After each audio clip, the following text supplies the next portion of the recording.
여러분 안녕하세요. 저는 양성평등교육진흥원에 위축되어 있는 그 전문 강사입니다. 강월구라고 합니다. 저는 여성가족부 권익증진국장을 지냈고 또 한국여성인권진흥원 원장을 지낸 바 있습니다. 우선 목차는 젠더와 젠더 기반 폭력에 대해서 알아보고 성폭력의 개념, 그리고 피해자에 대한 편견이 아직도 있는 분들이 많아서 피해자는 죄가 없다라는 걸 좀 살펴볼 거고, 마지막으로 성폭력을 없애려면 우리가 어떻게 해야 하는지에 대해서 알아보도록 하겠습니다. 구글에서 그 여학생 또는 조수석을 검색하면 어떤 이미지나 사진이 올라올 거라고 생각하세요? 여러분들은 이제 생각하시는 이미지가 바로 이런 거 아니겠어요? 여학생, 조수석. 그런데 이거는 제가 영어로 검색을 한 거예요. 근데 이거를 한국어로 여학생 또는 조수석이라고 치면 어떤 사진들이 주로 올라오냐면요. 여성들 사진입니다. 그리고 굉장히 선정적이고 자극적인 성적인 느낌을 주는 사진이 잔뜩 올라와 있어요. 조수석에도 마찬가지입니다. 조수석에 앉아있는 여성들의 선정적인 사진들이 나온다는 거죠. 이거는 이제 그 나라에서 많이 클릭되는 사진 위주로 이렇게 이미지가 보여지는 그거에 따라서 이렇게 보여진다고 해요. 그러니까 우리나라의 인터넷 환경이 얼마나 여성들을 성적으로 소비하는지를 여러분들이 알 수 있을 겁니다. 이게 바로 여성에 대한 성적으로 대상화하는 그런 내용인 거죠. 제가 젠더와 젠더 기반 폭력을 좀 알아볼 건데요. 그러려면 젠더가 무엇인지 알아야 되잖아요. 젠더가 무엇일까요? 젠더는 쉽게 얘기해서 성차, 그러니까 성별의 차이 또는 사회적인 성, 이런 식으로 표현이 되는데요. 젠더와 대비되는 말이 바로 섹스라는 말이에요. 섹스는 그러니까 신체적으로 남성 여성이 차이가 나잖아요. DNA도 다르고 그거에 따라서 구별되는 성별이 섹스인 반면에 젠더는 그 특정한 시기에 특정한 곳에서 태어나고 자라면서 사회에서 여성이라서 또는 남성이라서 기대되는 그런 역할들을 수행한 결과 생겨난 성 정체성을 얘기를 합니다. 이런 성차에 기반한 폭력이 바로 젠더 기반 폭력이고, 젠더 기반 폭력 안에 여러 가지 폭력이 있는데 그 폭력이 무엇일까요? 성폭력, 성희롱, 성매매, 가정폭력, 데이트 폭력, 이런 것들을 얘기합니다. 그러면 이런 젠더에 기반한 폭력이 생기는 원인은 무엇일까요? 쉽게 얘기하면 무슨 차별에 의한 폭력이라고 볼 수 있는데 무슨 차별일까요? 성차별. 그리고 불균형에서 일어나는 폭력이라고도 볼 수 있습니다. 뭐가 불균형할까요? 권력입니다. 힘이 균형되어 있으면 폭력이 안 일어날 수 있는데 이게 기울어진 거죠. 그래서 힘이 센 사람이 힘이 약한 사람한테 폭력을 행하는 거죠. 이게 젠더 기반 폭력이라고 할 수 있습니다. 그럼 여기서 이게 젠더 기반 폭력이 성차별에 의해서 생겨난 폭력이라고 했잖아요. 그럼 차별은 뭘까요? 장애인 차별도 있고 인종차별도 있고 성차별도 있고 뭐 여러 가지 차별이 있죠. 우선 차이하고 또 비교를 해볼 수 있는데 차이는 뭔가요? 차이는 다르다는 거죠. 우리는 어떻게 다를까요? 참 많은 부분이 다르죠. 사람마다. 우선 크게 성별이 다르죠. 그 다음에 연령도 다르죠. 그다음에 피부색에 따라 인종이 다르고 장애가 있냐 없냐, 태어난 나라가 어디냐에 따라 또 다르고 얼굴, 신체 하나하나 외모가 다 다릅니다. 그리고 학력, 소득, 성적 지향 같은 것들, 심지어 우리가 좋아하는 음식 이런 것들도 다 달라요. 이 다른 게 틀리다? 맞다? 이걸로 평가될 수 있나요? 없죠. 차이는 단지 그냥 다르다는 거고 그건 그 자체로 그냥 인정받고 존중되어야 되는 겁니다. 내가 어떻게 해볼 수 있는 상황이 아니거든요. 차별은 그럼 뭘까요? 이 차이로 인해서 차별을 당하면 안 되는데 불이익을 당하는 거예요. 불이익을 주는 거예요. 성별 고정관념에 대해서 얘기를 좀 해볼게요. 이게 이제 젠더에 대한 이야기인데요. 흔히 우리 여자는 이래야 한다. 남자는 이래야 한다. 라는 생각이나 어떤 말이나 행동을 우리가 하고 있지 않나요?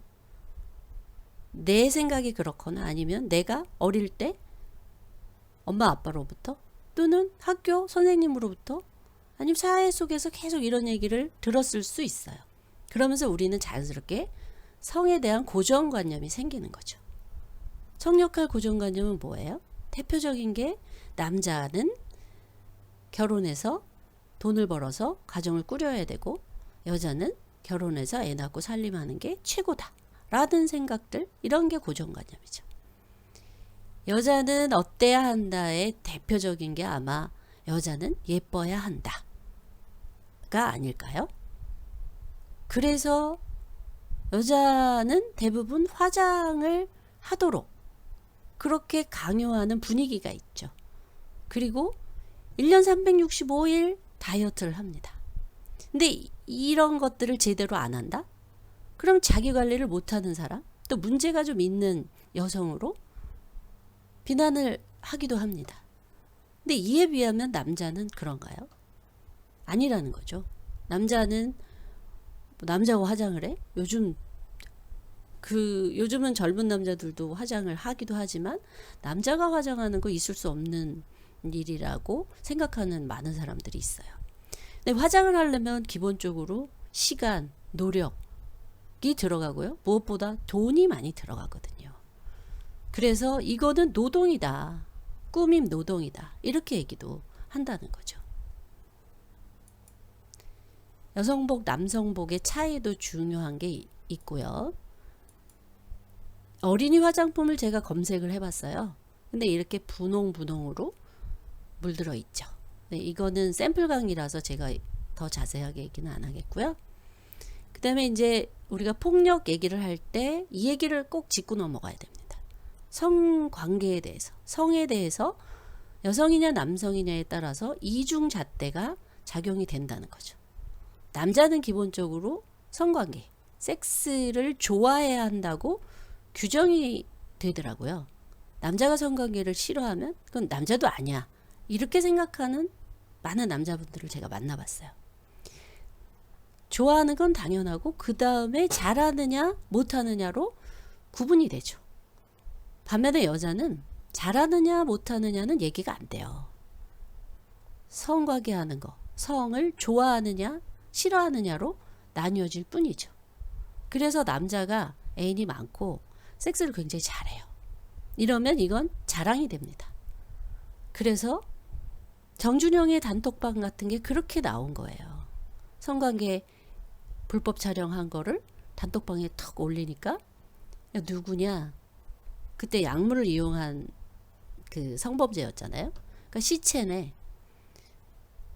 그 방에 있던 다른 남자들이 부러워하고 궁금해하고 그걸 클릭해서 보고 퍼나르고 이렇게 성범죄를 저지르는 지경까지 가는 거죠. 그렇게 올릴 수 있는 이유가 이건 자랑이니까. 근데 여자가 만약에 애인이 많아요. 성관계를 잘해요. 이런 얘기를 할 수나 있을까요? 아마 없을걸요. 근데 여자도 남자처럼 성욕이 있고 성욕이라는 건 사람마다 강한 사람도 있고 약한 사람도 있을 거 아닙니까? 여자도 마찬가지겠죠. 근데 여자가 이런 식이면 안 좋게 얘기를 하죠. 그죠? 이유가 뭘까요? 여자는 성에 대해서 잘 몰라야 되고 소극적이어야 하고 이런 편견이 있는 거죠. 여자는 이래야 한다라는 고정관념이 있어서 바로 이렇다는 거예요. 그럼 이제 성폭력을 얘기해 볼까요? 성폭력이란 뭘까요? 말 그대로 성과 관련된 유형, 무형의 폭력이라고 볼 수 있습니다. 그래서 성과 관련된 폭력이니까 성희롱, 성매매도 성폭력에 해당이 되죠. 중요한 또 개념이 뭐냐면 성적 자기결정권이라는 거예요. 이것도 문자 그대로예요. 성적인 어떤 행위 이런 것은 당신이 결정하는 게 아니라 내가 결정한다는 거예요. 자기가. 그죠? 성행위를 할 권리도 내 거고 하지 않을 권리도 내 권리라는 거예요. 여기에 동의라는 표현이 또 중요한 단어인 거죠. 그래서 동의가 꼭 필요해요. 성관계나 어떤 성적인 행위들을 할 때. 그런데 이 동의가 명시적으로 동의를 하지 않았어요. 그럴 경우에 야, 너 눈빛만 봐도 나랑 같이 성관계를 갖고 싶어 했잖아. 그래서 스킨십하고 그래서 섹스한 거잖아. 이거는 동의가 아니라는 거예요. 명시적으로 나도 너랑 같이 하고 싶어.